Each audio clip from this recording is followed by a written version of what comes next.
Najwa Arduini El Hassani. On va dire Najwa, le plus simple. Oui, ça marche. Présidente du club du 21e siècle, casquette pour laquelle nous avons invité, mais sinon par ailleurs travaillons dans une filiale de Vinci. Peut-être pour l'assistance, expliquer ce que c'est que le club du 21e siècle, parce que ça va nous permettre d'entrer dans le débat sur ce que sera le manager de demain. En quelques mots, le club 21e siècle, c'est une association qui a été créée il y a 10 ans. Et l'objectif du club, c'est de travailler autour de la promotion de la diversité et l'égalité des chances. Alors c'est une notion qui n'est pas très claire pour tout le monde, la promotion de la diversité, mais simplement le club a été créé en 2004 par une poignée de personnes issues donc des minorités visibles et qui s'est dit, ça suffit. À chaque fois qu'on entend parler des personnes issues de l'immigration, c'est toujours en des termes négatifs, c'est toujours quand ça ne va pas. Or, la France aujourd'hui et la République française permet la réussite. Et il y a des réussites chez les personnes issues des minorités visibles, donc on veut que ça se voit. On veut prouver par l'exemplarité qu'on peut être issu de l'immigration et réussir. Donc aujourd'hui, c'est 300 membres au club qui œuvrent. Alors c'est vraiment, on se dit aujourd'hui comme un act tank. Donc ce sont des actions concrètes de terrain. On travaille justement avec des collégiens et des lycéens qui sont dans des banlieues, dans des zones dites sensibles, de façon à justement briser le phénomène d'autocensure, à leur donner envie de poursuivre leurs études, leur dire que la réussite, elle est pour tout le monde aujourd'hui et qu'il ne faut pas être issu d'une classe sociale, d'une couleur particulière, d'une origine particulière pour réussir. Et casser les clichés, ça veut dire par exemple qu'on peut être une femme et réussir dans le BTP. Et ça, demain, ce sera de plus en plus possible. Exactement. Moi, ce que je crois, et on en est vraiment aux prémices, hein. Moi, quand j'ai intégré mon école d'ingénieur dans le BTP, on était un pourcentage très faible de femmes, et c'était déjà il y a 10 ans. Le pourcentage est plus élevé aujourd'hui, quoiqu'on est encore seulement autour des 20%. À mon avis, on va briser cette espèce de barrière, et Barbara le disait très justement.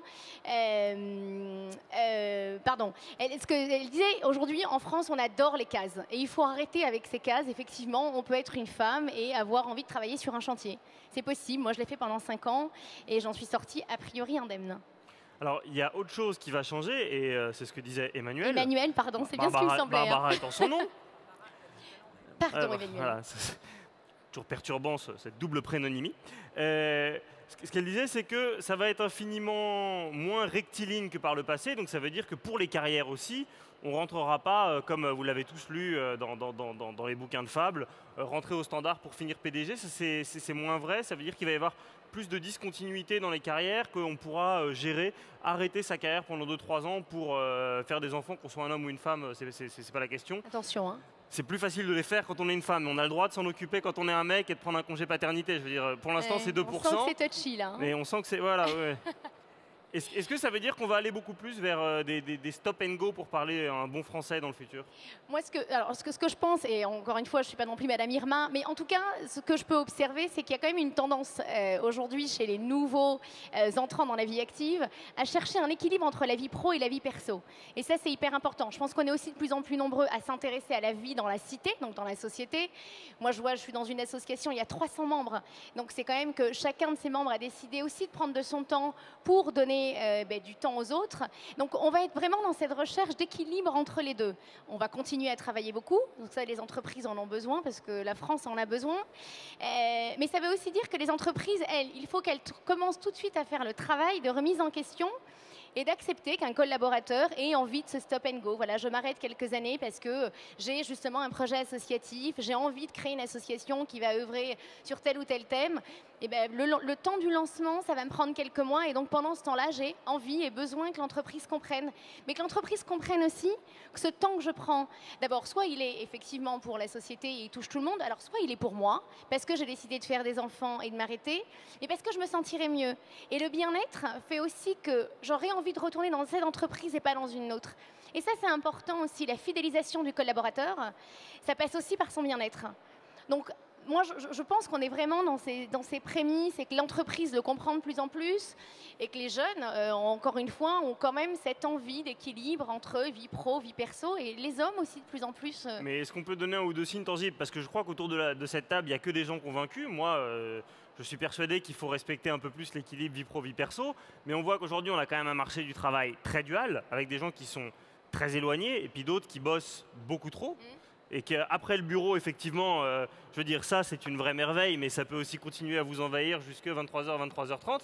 Et quand on voit qu'une entreprise comme la SNCF a dû ériger des accords pour interdire le présentéisme et pour dire aux gens, en gros, après 18h30, arrêtez de rester au bureau si vous n'avez rien à faire, mais rentrez chez vous. C'est vrai qu'en France, le fait de tout le temps bosser, ou du moins d'avoir tout le temps l'air de bosser, ce qui parlera à un certain nombre de personnes dans la salle, ou à moi, hein, je vous rassure, c'est très valorisé. Donc comment est-ce qu'on arrive comme ça à faire comprendre qu'on a besoin de ce changement de culture et que le fait de un tout petit peu moins bosser, sur le long terme, c'est quand même mieux?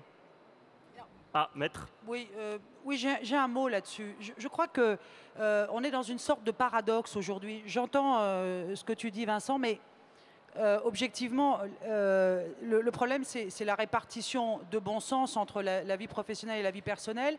Et grâce à cette nouvelle technologie qui nous a servi aussi, c'est aussi un instrument de libération parce que du coup, qu'est-ce qu'on va aller embêter les gens parce qu'ils ont un rendez-vous pour le médecin du petit à 15 heures et que ça rentre... Bon, bref, en d'autres termes, à 15 heures, il faut aller voir ce médecin.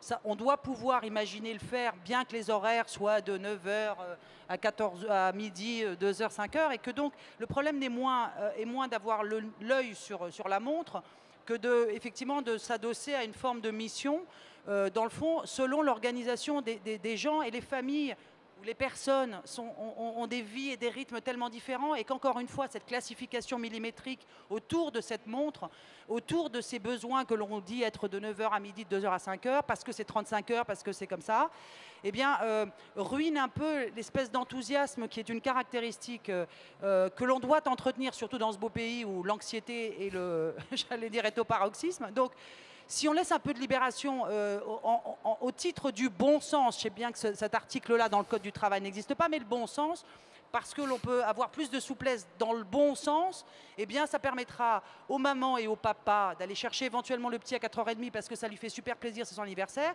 et puis terminer le mémo, le truc, le rapport dans le lit avec les bigoudis le soir à 21h. Ah oui. C'est pas grave.